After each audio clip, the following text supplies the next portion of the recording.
Endurance technologies के group CFO RS राजा Gopal Shastri sir जुड़ते हुए। गोपाल सर, स्वागत है। जरा सा पहले बेसिक हाइजीन चेक ले लिया जाए। रिजल्ट्स जो आए थे Q2 के वो आपकी स्क्रीन पे प्लेट रख दी है। अच्छे डिसेंट एक स्टेडी सेट ऑफ अर्निंग्स कह लीजिए एंड्योरेंस ने Q2 में डिलीवर करी। 23% का आय में साल दर साल उछाल था। गोपाल सर, इसके इंटरनल्स क्या हैं? किस तरह की वॉल्यूम ग्रोथ थी, किस तरह के रियलाइजेशंस थे इस Q2 में? इस 22% ग्रोथ का ब्रेकअप क्या था? तो इस 22% में अगर आप इंडिया का बिजनेस देखें तो हम लोग करीब 16.92% ग्रोथ दिखाए थे। इस ग्रोथ में करीब 14% मार्केट आउट परफॉर्मेंस है। मतलब मार्केट हम लोग सेल्स का ग्रोथ थी और करीब 1% कमोडिटी जो बढ़त हुई थी उसका जो पास ऑन इफेक्ट था और कुछ अदर इनकम में कुछ आया था। लेकिन 14% जो है प्योर सेल्स इंक्रीज है, वो है इंडिया का बिजनेस। और ग्लोबली देखा जाए तो लार्जली हमारा इंक्रीज हुआ है वॉल्यूम से। और एक इम्पॉर्टेंट कंट्रीब्यूटर है कि हम लोग एक कंपनी अक्वायर किए थे स्टेफरले, जो इस साल से कंसोलिडेट हो रहा है, तो उसका भी इफेक्ट यूरोपियन रेवेन्यू पे है। अगर वो हटा दिया जाए फिर भी यूरोपियन रेवेन्यू में काफी बढ़त हुई है और ये बढ़त बहुत कमेंडेबल है, क्योंकि वहां का मार्केट का ग्रोथ बहुत कम था और नेगेटिव भी था कुछ मार्केट्स में। तो फिर भी वहां का ग्रोथ में बढ़त हुई है। और सबसे इंपॉर्टेंट चीज है कि हमारा जो सब्सिडरी है मैक्सवेल, जिससे जहाँ जहाँ हम लोग बैटरी मैनेजमेंट सिस्टम बनाते हैं, वो भी काफी बढ़त शो किए हैं और उसमें भी overall this is the story of our growth. Maxwell तो खैर 1-2% कुल रेवेन्यूज का भी कंट्रीब्यूट करता है, उसे हटाता हूं। ये इंडिया और यूरोप इस समय रेवेन्यूज में जो 22% ग्रोथ, इन दोनों का मिक्स क्या बैठता है इस समय? Q1 में मिक्स ऐसा था कि 31%, Q1 में 31% यूरोप से आया था। अच्छा, लेकिन तो अब हाँ। Q2 हमेशा स्लो रहता है यूरोप में, क्योंकि अगस्त में सब छुट्टियां, उनका समर हॉलीडेज होती है। तब 26% हुआ था। लेकिन हमारा ऐसा फोरकास्ट है for the next few quarters 28 to 30% Europe का कंट्रीब्यूशन होगा। ऐसा कहूं, एक चौथाई से एक तिहाई अभी यूरोप से धंधा आता है। अच्छा, मुझे याद है गोपाल सर, जब 9 साल पहले, तकरीबन 9 साल पहले, 2016 की बात थी, एंड्योरेंस टेक्नोलॉजीज का आईपीओ आया था। तब कहा जा रहा था एक परफेक्ट व्हीकल है राइड करने के लिए, फेवरेबल इंडस्ट्री डायनेमिक्स जो है उसको।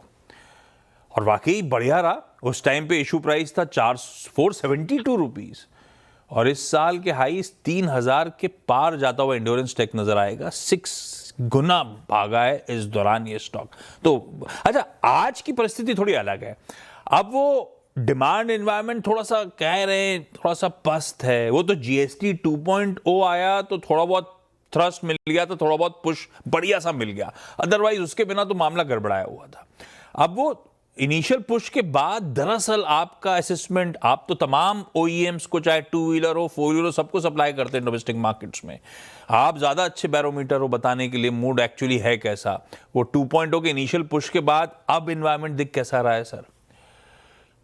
एनवायरमेंट अभी भी पॉजिटिव है। जहाँ के हम लोग आजकल का जो डिमांड आ रहा है वो भी पॉजिटिव है। काफी ओईएम्स उनका क्वालिटी ऑफ ऑफरिंग में फोकस कर रहे हैं। प्रीमियमाइजेशन में बहुत फोकस हो रही है। अगर आप आजकल का लॉन्च देखते हैं कि हर गाड़ी में नया फीचर, जो हमारा प्रोडक्ट जैसा है कि इन्वर्टेड फ्रंट फोक, वो ज्यादा ऑफर किया जा रहा है। फोकस ऑन एक क्लच, बेटर क्लच, उसका भी फोकस हो रहा है। इलेक्ट्रिक व्हीकल्स का भी फोकस ज्यादा आ रही है। तो वॉल्यूम्स, हाँ, आफ्टर द जीएसटी अनाउंसमेंट के बाद कुछ वॉल्यूम में बढ़त हुई, वो भी अभी उसका भी हम लोग देख रहे हैं कि वो कंटिन्यू हो रहा है। लेकिन आगे जाके अगर वॉल्यूम अगर आप देखेंगे तो 2024 में 2.34 करोड़ व्हीकल्स हुआ था और काफी एक्सपोर्ट भी हो रही थी।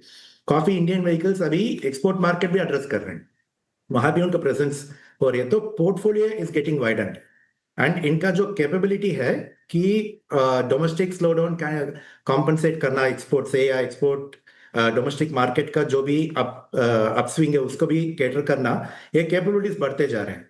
और उनका जो इंडियन प्लेयर्स है, उनका जो इंडियन कंज्यूमर का नाज बहुत अच्छा मालूम है, तो वो उनका ऑफर भी उसके मुताबिक इंप्रूव होते जा रहा है। तो हमारा आउटलुक पॉजिटिव है कि मार्केट ग्रो होगा, और हमारा इंटरनल टारगेट्स भी ऐसा है कि हमारा प्रोडक्ट्स जो है सब ओईएम्स का ऑफर करें, और share of market her OEM के साथ भी बढ़त हो जाए, और हमारा प्रीमियम प्रोडक्ट्स है वो भी और आगे हम लोग उसको उनको ऑफर करें, ताकि हमारा उसके वजह से भी हमारा रेवेन्यू का पॉजिटिव ग्रोथ होगी।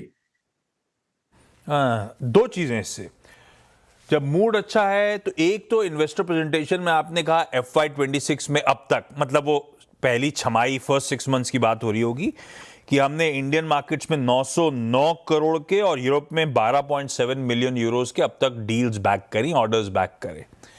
यूरोप मतलब हो गया 130 करोड़ का इंडियन करेंसी में। अच्छा, उस प्रेजेंटेशन में यह भी मेंशन था कि 4200 करोड़ के रिक्वेस्ट फॉर कोट्स पे अंडर डिस्कशन है, मतलब मेरे लिए हो गया वो डील पाइपलाइन है। वो डील पाइपलाइन प्रोग्रेस क्या है सर उसके बाद से, और ये आमतौर पे कन्वर्जन रेशियो होता क्या है इसका? अगर हम देखें ट्रैक रिकॉर्ड पिछले 1 साल के 1.5 साल का, हमारा ट्रैक रिकॉर्ड बहुत अच्छा रहा डील कन्वर्शन का।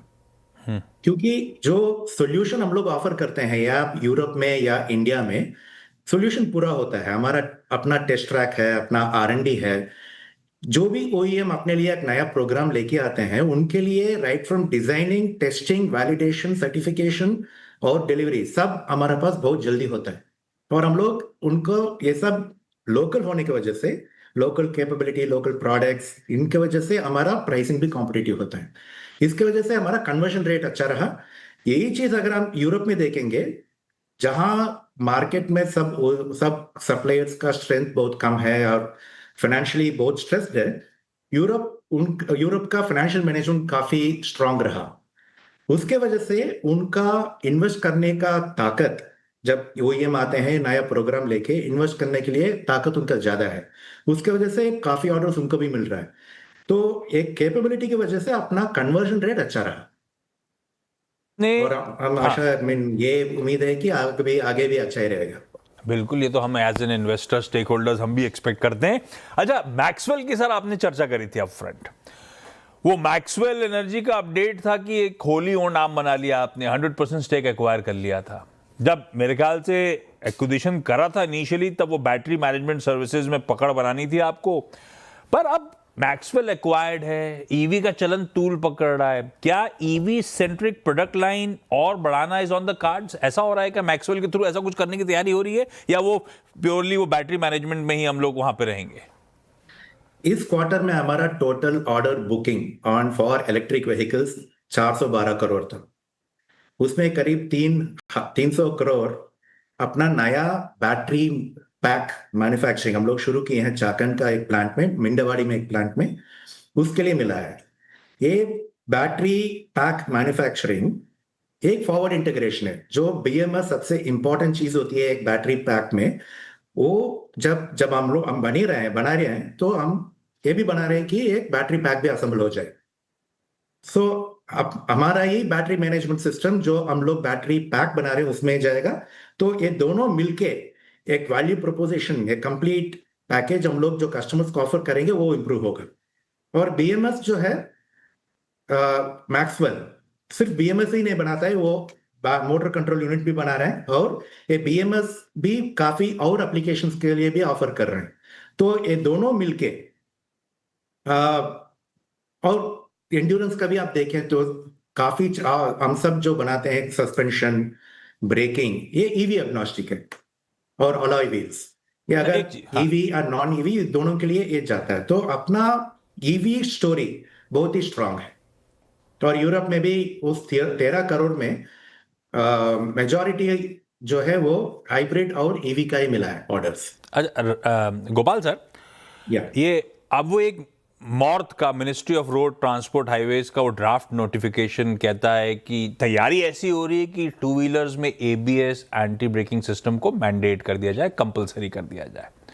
अगर ऐसा होता है, आपका नाम प्रोमिनेंटली आता है उसमें, एक की बेनिफिशियरी के तौर पे। तो अगर ऐसा होता है तो आपका इनिशियल आकलन क्या है, इंटरनल मैथ क्या है, किस तरह का वो फायदा आपको पहुंचेगा? बीच में जब इस तरह के प्रपोजल आया था तो ऑटो लॉबी ने तो कहा था कि सप्लाई करना सबके लिए मुश्किल होगा, वो फियर्स सामने रखे गए थे कि मत इंप्लीमेंट करो उस तरह से। हम लोग के पास पर्याप्त कैपेसिटी है, इंडस्ट्री के पास पर्याप्त तैयारी है ओईएम्स को सप्लाई करने के लिए? हम लोग पहले भी रेडी थे, क्योंकि अगर रेगुलेशन आए या ना आए, एबीएस जो है एक बहुत ही इंपॉर्टेंट फीचर है जो रोड्स को सेफ बनाता है और टू व्हीलर्स को सेफ बनाता है। इसलिए हम लोग 6.4 लाख का एबीएस का कैपेसिटी था, उसमें करीब 4.5 लाख का यूटिलाइजेशन थे, और एक लाइन हम लोग ऑर्डर कर चुके हैं 1.2 मिलियन का। और इसका हमारा प्लान है टोटली 3 मिलियन एबीएस का कैपेसिटी हम अपना पास रखेंगे। एबीएस के साथ ये भी होता है कि उसके लिए हाइड्रोलिक ब्रेकिंग चाहिए, डिस्क ब्रेक्स चाहिए। उसका हमारा कैपेसिटी करीब 7.4 मिलियन, एंड उसका भी हम लोग कैपेसिटी बढ़ा रहे हैं 8.4 मिलियन से।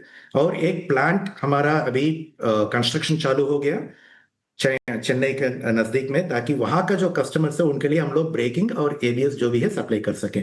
तो हमारा कैपेसिटीज बना रहे हैं और कैपेसिटीज रेडी है, और जैसे कि रेगुलेशन जैसे भी आए हम लोग रेडी रहेंगे और एज अ फीचर ये प्रमोट करते रहेंगे कि एबीएस टू व्हीलर्स के लिए हम तैयार हैं। अच्छा गोपाल सर, लास्ट सवाल। मैंने शुरुआत करी थी आईपीओ के समय से आज तक की मैपिंग कर रहा था, वहीं जाता हूं क्योंकि आप आ रहे थे तो मेरा ऐसे ही वो रिसर्च लग रखा हुआ था, तब भी मैनेजमेंट से आईपीओ के समय मैंने चर्चा करी थी। तकरीबन 9 साल पहले की कहानी तब थी कि 54% कंसोलिडेटेड सेल्स का टू व्हीलर्स से आता था। टॉप 3 ये कंसर्न्स थे उस समय, टॉप 3 क्लाइंट जो हैं 62% FY16 की सेल्स कंट्रीब्यूट करते थे। बजाज ऑटो इकलौता 40% कुल सेल्स का कंट्रीब्यूट करके लाता था। आज स्थिति कितनी डिवर्सिफाई एक दशक में हम लोग कर पाए, और एक बार बार रिपोर्ट्स कहते हैं कि आप 4 व्हीलर में अपनी प्रेजेंस को बढ़ाना चाहते हो मीनिंगफुल वे में। कहां पहुंची वो कहानी? 4 व्हीलर्स अगर आप देखेंगे, पूरा यूरोप का जो सेल है 4 व्हीलर्स में है, एंड वो करीब 30% हो गया। और हमारा सेल्स कास्टिंग्स में, 4 व्हीलर का कास्टिंग्स में वो स्टोरी भी चल रहा है। और हम लोग अभी जो प्लांट शुरू किए हैं शेंद्रा में, वो पूरा 4 व्हीलर्स के लिए जाता है, एक्सपोर्ट मार्केट के लिए। हम एक टेक्निकल असिस्टेंस एग्रीमेंट साइन किए हैं एक कंपनी के साथ, ताकि 4 व्हीलर सस्पेंशन बना सके। उस प्रोडक्ट्स का सैंपल्स तैयारी चल रही है और व्हीकल्स में टेस्टिंग चल रही है। एक ऑर्डर मिला था for drive shafts for 4 wheelers, उसका जॉब स्टार्ट ऑफ प्रोडक्शन भी हो गया, हम लोग सेल भी शुरू कर दिए हैं। ऑर्डर्स भी मिला है कि ड्रम ब्रेक्स फॉर 4 व्हीलर्स, वो भी शुरू हुआ है, वो भी अभी सप्लाई में है। आगे जाके ऐसा रहेगा कि एक टिपिंग पॉइंट तक हमारा एफर्ट्स कंटिन्यू होते रहेगा, टेस्टिंग करते रहेंगे प्रोडक्ट्स को और ऑफर करते रहेंगे, और जब उस टिपिंग पॉइंट के बाद ग्रोथ काफी बढ़त हो जाएगा। लेकिन एफर्ट्स इंटरनली इस बार अगर हम देखेंगे, कैपेबिलिटीज भी हम लोग बढ़ा चुके हैं 4 व्हीलर के लिए। तो तैयारी है उस तरफ और अग्रसर होने की। गोपाल सर सॉरी टाइम खत्म हो गया, नहीं तो अभी तो और भी आपसे इंटरेस्टिंग बातचीत करनी थी, लेकिन मजा आया बातचीत करके। थैंक यू सो मच जुड़ने के लिए।